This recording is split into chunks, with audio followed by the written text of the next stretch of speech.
numbers. Caroline Ceniza-Levine and Connie Thanasoulis-Saraccio know that asking for a raise is hard. Founders of a career coaching firm called Six Figure Start in New York City, they help clients ace interviews, land jobs, and negotiate salaries. Negotiating skills in particular are tough for many people to master. You have to practice it. It just gets caught in people's throats. Practice is just what Jennifer Blackwell is after. She'll soon graduate with an MBA and has already been offered a job with a starting salary of $92,000. She would like the number to be even higher. According to Connie, Jennifer is in a good position to ask for more. What a lot of job candidates don't understand is that when hiring managers, they jump through hoops to find the right person. Once we've decided you're it, we're going to want to make sure that you accept that job. Before asking for more money, Connie says, arm yourself with research. Know what others in your field earn and why you deserve a particular salary.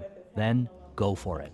So I come to you with a breadth of work experience. Is there a way that we could maybe have a little bit of room leveraging up to 95, 97 in terms of my salary? Well, I wish I could. I wish I could, but unfortunately. Be prepared to hear no, and don't hesitate to negotiate other components of your salary, including cash and non-cash benefits. Since we don't have any room with the salary, is there a way that we can look at my bonus structure? Do we have any leverage in my sign-on bonus, negotiating my start date, a longer vacation time? And you mentioned flex time, so does that give me an opportunity to possibly work from home occasionally? So something that would be helpful is once you went through the cash, then pause a little bit. It's helpful to pause and say, can we now move on to the non-cash components of the offer? I would only pick one or two in the non-cash because then it looks like you're pretty much going through everything Sure. and trying to get everything you can from everything. It should really be the most important thing to you. Okay, great. That's great, very, very helpful. Good. Unlike Jennifer, Joan Stonich is already in the workforce. She's a salesperson for a small manufacturer and is ready for a raise. She hopes to renegotiate not only her base salary, but her commission.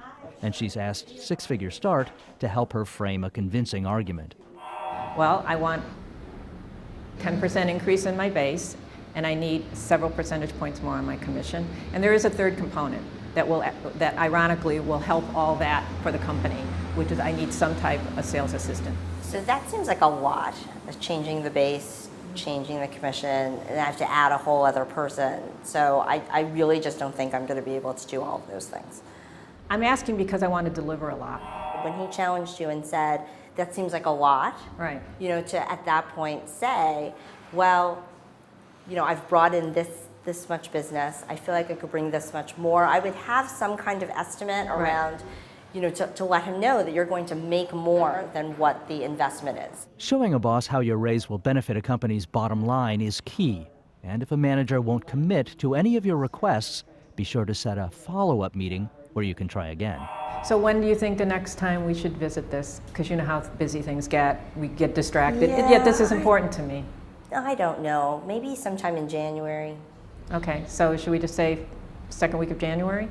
I would also know in advance when decisions get made in terms of budgets, right? So you want to know quarterly and certainly what the end of your fiscal year is, because that's going to determine, you know, how much flexibility he has to go back to management, right? Maybe he threw out January because he knows that all the decisions are made in December. Everyone's work experience and career paths are different, but all employees have one thing in common: the ability and the right to negotiate.